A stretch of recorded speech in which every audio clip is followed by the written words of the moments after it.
Hello, my name is Dr. Joel Morganlander, a sports neurologist at Duke University. And with Dr. Jeff Bytomsky and Ms. Karina Martinez, we present this material as a demonstration of examination techniques used in the evaluation and management of patients with sports concussion. Each concussion and the athlete's response to that injury are different, so evaluation needs to be tailored to that specific situation. However, a consistent approach to the evaluation of the athlete with sports concussion will ensure a complete assessment. The extensive review of symptoms that can occur after a concussion is often incomplete if done from memory, so a checklist is required at each encounter.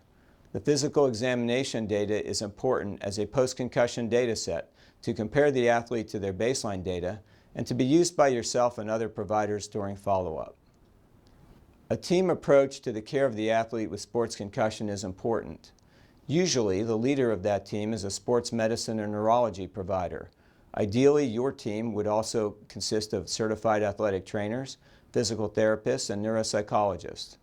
Specialists in vestibular therapy, ocular motility, and additional cognitive providers, such as speech therapists who can assist with other rehabilitation needs, can be helpful. The circumstances of that particular athlete's medical and concussion history will dictate what is needed. Most importantly, the role of the athletic trainer, who often has a personal understanding of the athlete, is extremely helpful in following the athlete's return to play progression.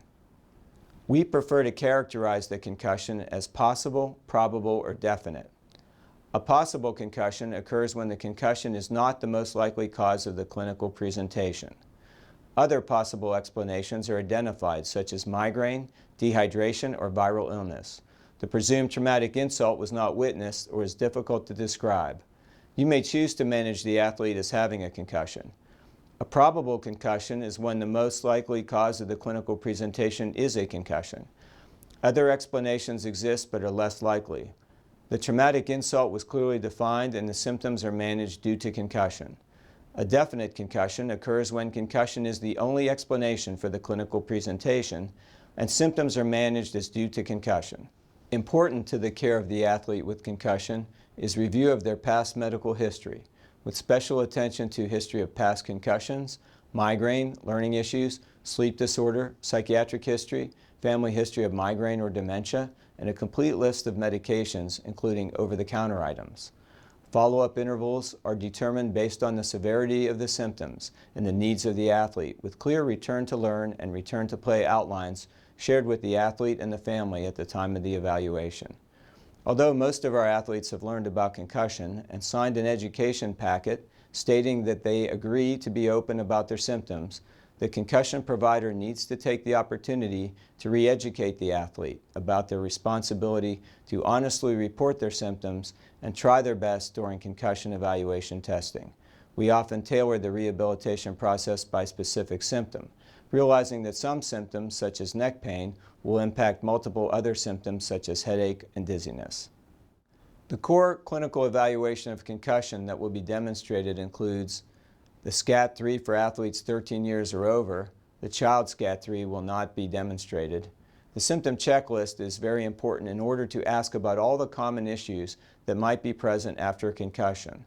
Portions of the SCAT-3 particularly used as part of your baseline or post-concussion exam include the Standardized Assessment of Concussion, also known as the SAC, neck exam, balance exam, coordination exam, and the SAC delayed recall. The MADIC score is used for sideline testing and will not be reviewed. Balance testing includes the balance portion of the SCAT. We will review the balance error scoring system, also known as the BESS, and the sway balance test. Ocular motility includes pursuit, saccades, convergence, and we use the King-Devick test along with the vestibular ocular motor screen, also known as the VOMS. Vestibular testing includes the head impulse test and the Dix-Hallpike test. Neck evaluation includes full range of motion, strength, and symptom list.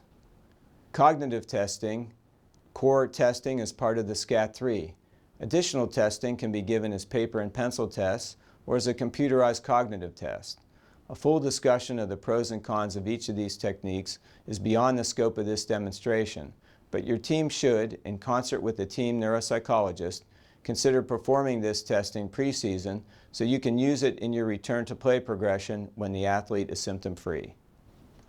Ultimately, your concussion care team should work with each school, club, or sports team to have a specific concussion plan, including education provided to parents, coaches, and athletes, as well as how sports concussion will be evaluated and treated.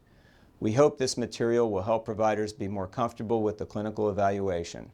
It is always up to the provider to interpret the information in the context of your specific athlete's injury and their other medical and psychological issues. Thank you.